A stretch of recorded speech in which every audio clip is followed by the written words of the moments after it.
Olá, irmãos. Vamos para mais uma aula nessa matéria de análise de Jonas. E nessa aula nós vamos analisar o capítulo 2, versículos de 1 a 10.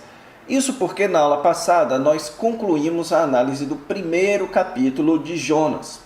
Nós vimos que, depois de Deus ter dado a ordem para que Jonas fosse até Nínive, e Jonas desobedecido a Deus, Jonas então pegou um barco em Jope a caminho de Tarsis.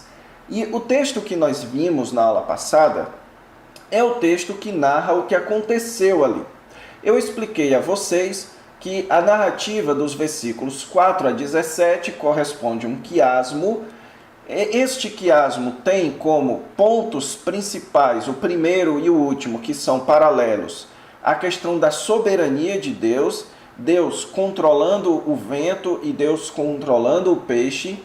Depois você tem a questão dos marinheiros, os marinheiros enfrentando a tempestade e depois os marinheiros acalmando a tempestade. E no centro desse quiasmo, no centro da questão, existe a causa do problema, que era o profeta Jonas. Nós vimos alguns pontos importantes.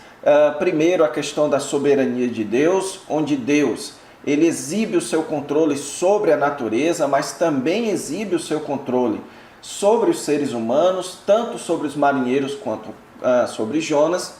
Como também vimos muito claramente o processo descendente de Jonas, em que ele desce a Jope, desce ao fundo do barco, depois ele é lançado ao mar. Então, cada vez mais, Jonas está se distanciando de Deus e Deus tomando providências para corrigir isso.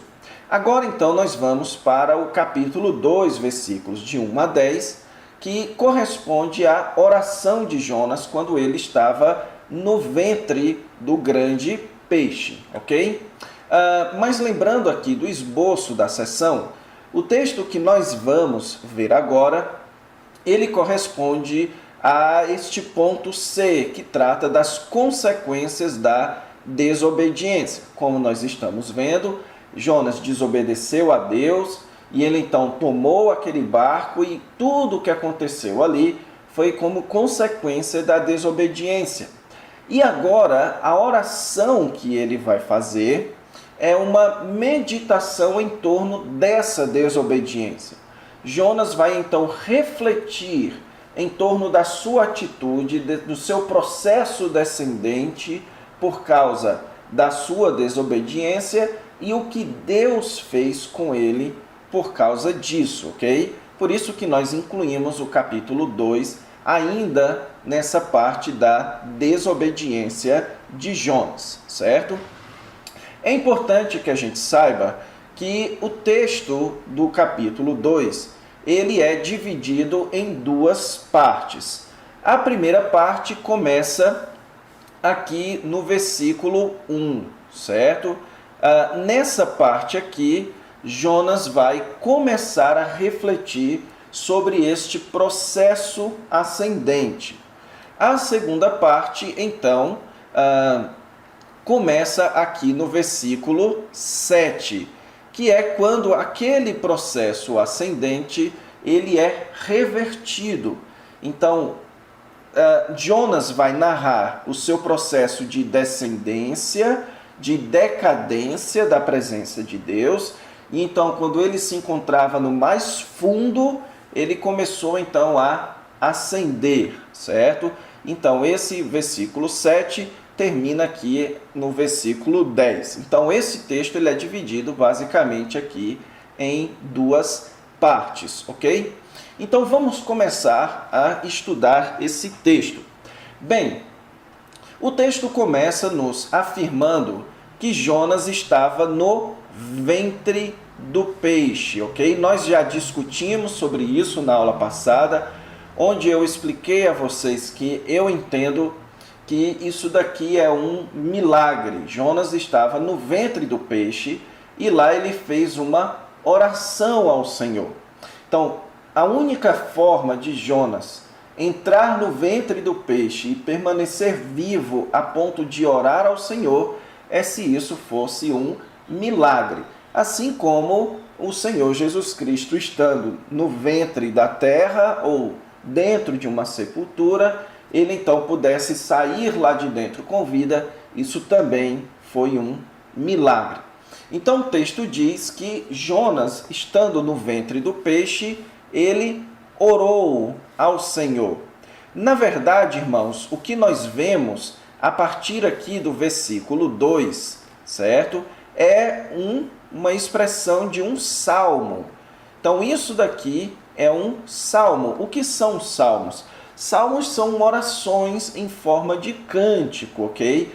Então, há muitos estudos que mostram uma certa métrica aqui nisso que Jonas fez, ou nessa oração de Jonas. Provavelmente, e você pode fazer esse estudo, em que a oração de Jonas ela é altamente influenciada pelo saltério, ou conjunto de salmos, ok? No caso, os salmos de Davi e de outros autores, que eram os livros de cânticos, digamos assim, do povo de Israel. Então, quando Jonas escreveu, os salmos já existiam. Então, Jonas certamente tinha um amplo contato com o livro dos salmos. Por isso que a sua oração aqui, ela é uma oração em forma de salmo. Ele está orando os salmos, ok? Então, na sua oração, ele está utilizando os salmos. A partir do versículo 2, então, nós temos a descrição dessa oração. No versículo 2, irmãos, o que você tem aqui no versículo 2 é uma oração resumo. Isso era muito comum nos salmos, em que o salmo ou a oração começa enfatizando a ideia central. Então, Jonas vai aqui enfatizar a sua salvação. Então, o versículo 2, ele serve para nos avisar que o assunto do salmo é um assunto de salvação. É um salmo que vai louvar ao Senhor ou agradecer ao Senhor pela sua salvação. Isso pode ser percebido por meio deste paralelismo. Você tem aqui duas frases paralelas. A primeira frase, na minha angústia clamei ao Senhor e ele me respondeu. A segunda frase, do ventre do abismo gritei e tu me ouviste a voz. Note aqui como é interessante o paralelismo. A palavrinha angústia, ela está fazendo aqui paralelo com ventre do abismo, certo? Então, Jonas está dizendo que na sua maior angústia, ou quando ele estava no ventre do abismo, ele clamou ao Senhor, certo? Então, note aqui, o clamei ao Senhor e depois o gritei, ok? Então, note aqui, ele clamou ao Senhor e depois ele gritou. E então você tem a expressão de salvação. E Deus o respondeu e Deus o ouviu, certo? Então, o que nós temos aqui no versículo 2 é a expressão de salvação de Deus. Então, na sua angústia e no ventre do abismo, ele clamou, ele gritou e Deus respondeu, Deus o ouviu. Então, o assunto aqui é como foi que Deus salvou Jonas no cume, no ápice da sua decadência ou da sua distância da presença de Deus, ok?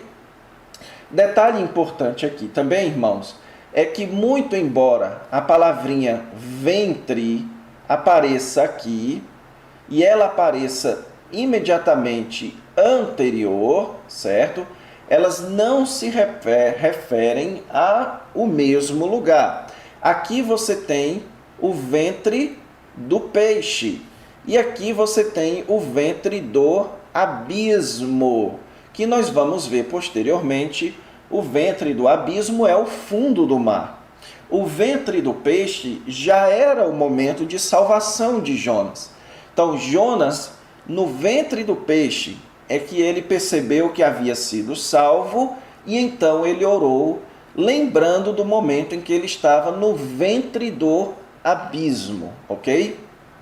Então é importante que a gente saiba disso, que o ventre do abismo aqui não é o ventre do peixe. O versículo 3 então começa com a partícula pois, expressando aqui que ele agora vai explicar. Então, do versículo 3 em diante, o que Jonas vai fazer é nos explicar como foi este processo de decadência e salvação de Deus. Então, ele começa dizendo que Deus o lançou no profundo. Note um detalhe importante aqui. Jonas diz que Deus o lançou. Só que se você ler o texto do capítulo 1, versículo 4 até o 17, você vai notar que quem lançou Jonas no fundo do mar foram os marinheiros. Então note aqui a percepção de Jonas. Isso daqui é muito importante para a nossa compreensão dessa questão da soberania de Deus e da liberdade humana. Jonas compreende que muito embora os marinheiros foram quem o lançou no mar, no final das contas foi Deus que o lançou no mar.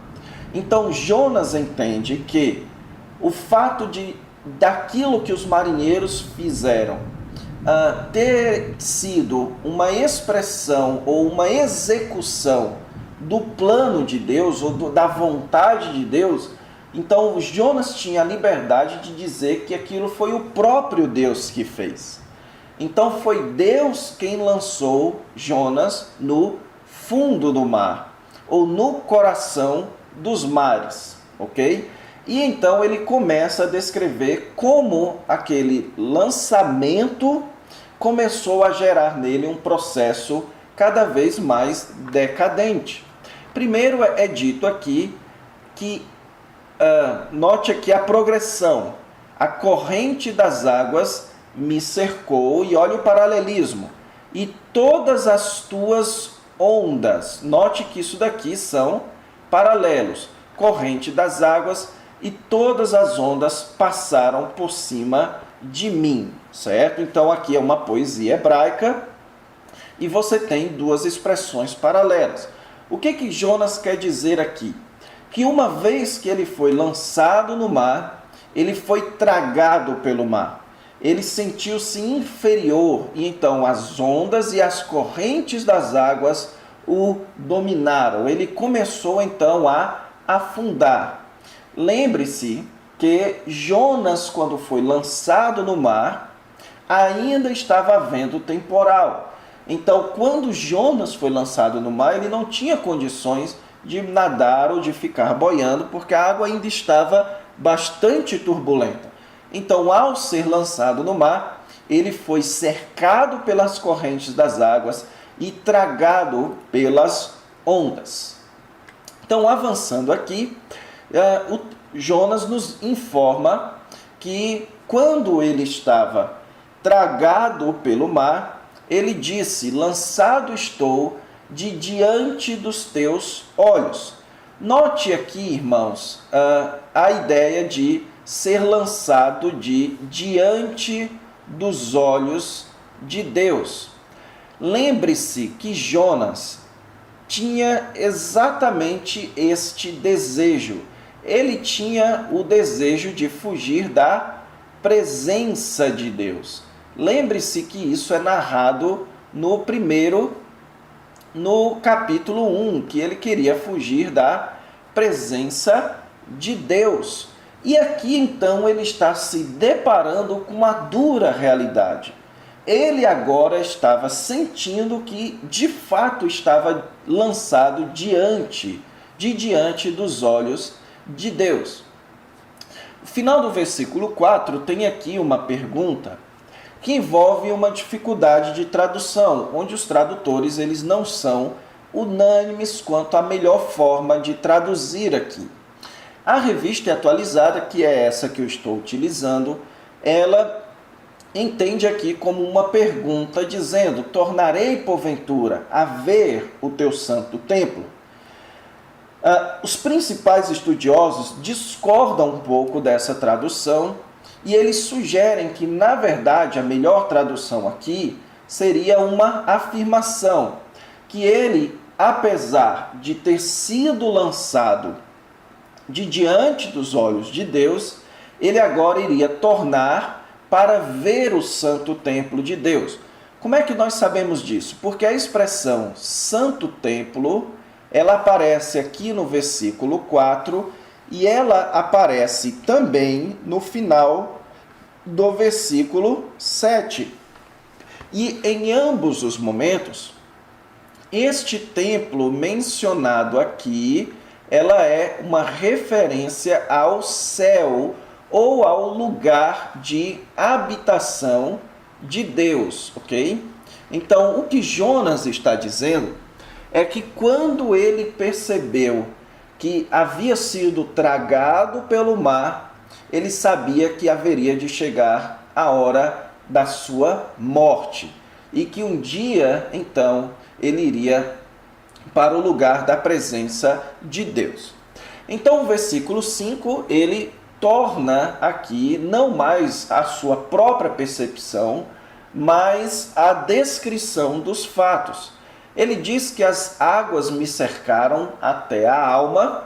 Então, note aqui, mais uma vez, a ideia de que ele foi cercado pelas águas. Então, o abismo me rodeou. Você tem aqui 3 frases paralelas. Você tem as águas, o abismo, que nós acabamos de ver, e então as algas.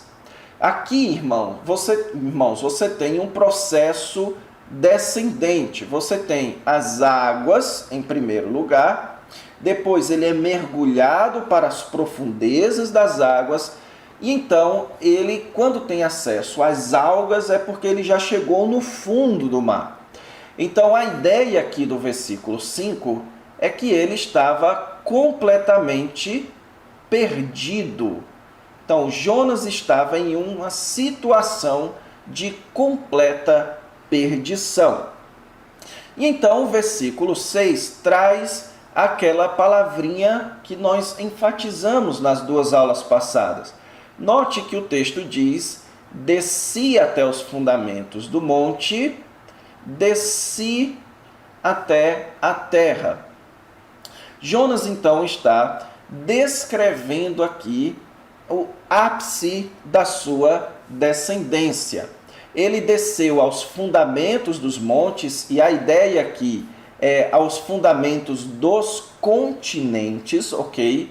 Então, Jonas está expressando a crença de que o mar, você tem uma montanha que vai indo e formando os continentes. Então, ele desceu até o fundo do mar, até a terra dentro do mar. E então ele tem a percepção de que foram cerrados ferrolhos sobre ele para sempre. Então, note que aqui você tem a descrição de morte, certo? Jonas aqui, ele tinha a certeza que iria morrer. Porém, o versículo 6, ele tem uma segunda parte que começa com o contudo. E aqui, então, você tem o começo da descrição da vida. Então, note bem aqui. O processo de descendência leva à morte. O processo de ascendência, note aqui, ele leva à vida, ok? Então, quanto mais Jonas se afastava de Deus, ele se aproximava da morte.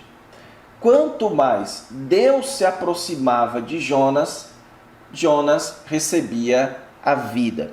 Então, note que o mesmo Deus que o lançou no mar foi o mesmo Deus que fez ele subir da sepultura, ok? Então, note aqui a palavrinha vida, expressando isso que eu acabei de dizer a respeito da vida. E então o versículo 6 encerra esta primeira parte do versículo em que Jonas, ou do texto, desculpe, em que Jonas descreve o seu processo de decadência.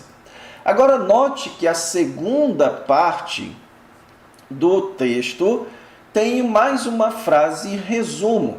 Agora uma frase que resume a salvação.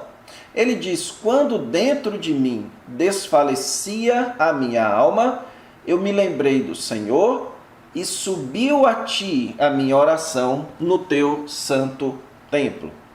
Então, o texto diz, Jonas está dizendo que quando ele já havia dado o seu último, estava para dar o seu último suspiro de vida, ele se lembrou do Senhor.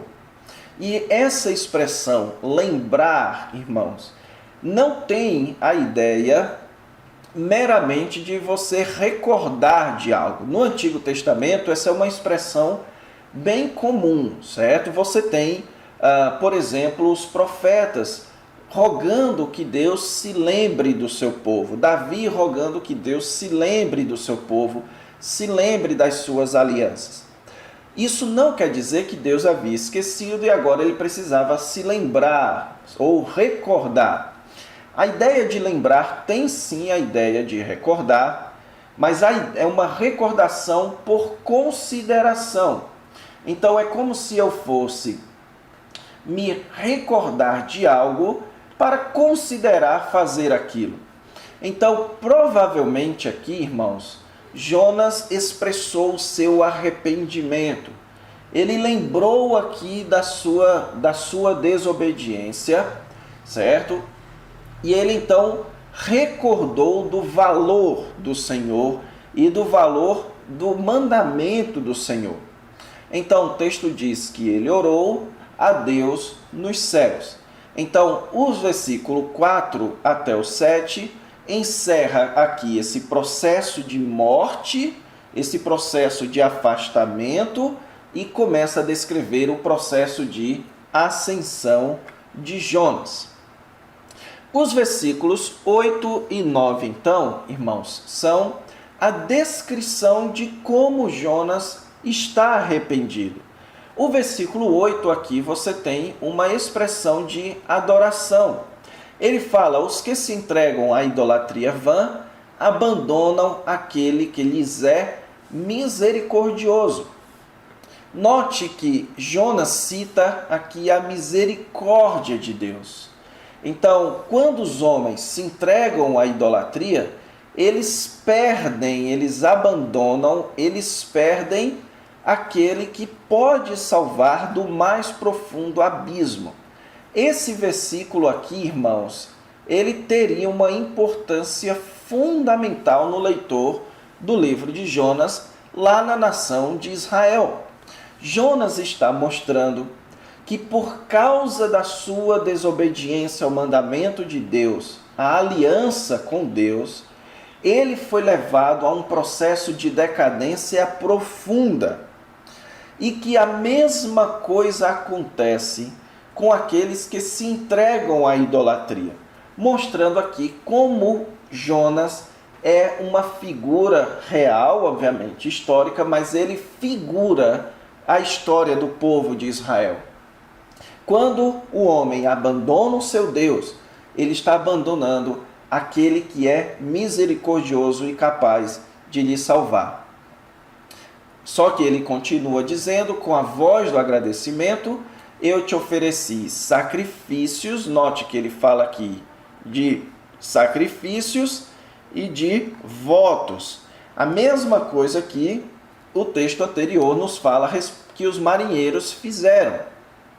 Então Jonas aqui, ele está restaurando a sua aliança. Ele está dizendo a Deus que ele queria retomar o seu estado pactual. Lembrando aqui da velha aliança, ou da antiga aliança que foi feita com Moisés, em que os sacrifícios serviam para restaurar a relação pactual do homem com ou do povo de Israel com o seu pai, que era Deus. Então, uma vez que o povo desobedecesse a Deus, eles deveriam fazer sacrifícios e votos para restaurar a sua aliança com Deus. Então é isso que Jonas está dizendo, que como gratidão, ele iria oferecer sacrifícios e votos para restaurar o seu relacionamento com Deus.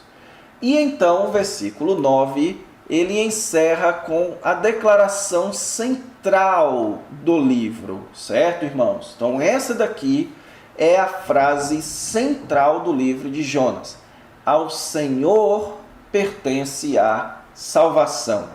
Então aqui é a máxima expressão da soberania de Deus. O que Jonas está querendo dizer aqui? Que Deus salva a quem Ele quiser. Deus, Ele salvou os marinheiros, que eram pagãos, que eram de fora da nação de Israel. Deus usou toda aquela circunstância para salvar os marinheiros. Deus salvou o profeta Jonas na sua mais profunda rebeldia contra ele. E ele também tem o direito de salvar os principais inimigos de Israel. A salvação pertence ao Senhor. Então Jonas aqui pôde ver na sua própria experiência em que ele não merecia a salvação de Deus.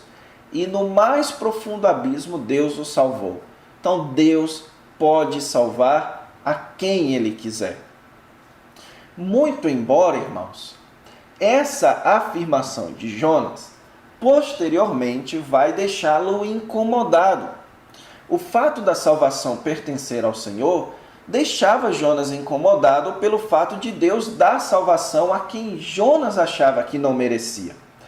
E isso é muito interessante, irmãos, porque hoje em dia, no debate entre calvinistas e arminianos, geralmente se escuta arminianos afirmando ou trabalhando muito em torno da questão de merecimento. É como se o ser humano, ou como se não fosse justo, Deus punir um ser humano por causa do seu pecado, sem que tenha que oferecer a este homem a possibilidade de ser salvo. Então essa questão do merecimento, ela é uma questão que geralmente é oriunda da nossa percepção humana e falha da realidade. Assim como Jonas achava que o povo de Nínive não merecia a salvação e por isso Jonas estava julgando a Deus, muitos teólogos afirmam que muita gente não merece a condenação sem que tenha a possibilidade de salvação e por isso condenam ao Deus dos calvinistas, certo? E aqui nós vemos, irmãos, que o livro de Jonas é um livro que mostra o como nós não podemos basear a nossa teologia na nossa percepção ou nos nossos gostos pessoais. Então, Jonas afirma aqui categoricamente: ao Senhor pertence a salvação. Ele salva quem Ele quiser e, por consequência, Ele não salva aquele que Ele não quer, ok? Então, depois de descrever tudo isso, o versículo 10 encerra dizendo que Deus falou ao peixe e o peixe vomitou Jonas na terra. Ok, irmãos? Então, eu já tirei aqui, durante a exposição, as nossas aplicações, as nossas implicações, certo? Então, nós não vamos ter esse slide das aplicações aqui. Mas lembre-se, qual é a essência, então, dessa oração de Jonas? É a descrição da soberania de Deus. Deus, por ser soberano, Ele faz o que Ele quiser. Ele lança o seu profeta no fundo do abismo para salvá-lo e ensinar para o profeta que ele salva a quem ele quiser e do jeito que ele quiser. Então, ao Senhor pertence a salvação, o nosso Deus, ele é soberano. Amém? Então, vamos encerrar aqui a nossa aula. Fiquem com Deus e até a próxima.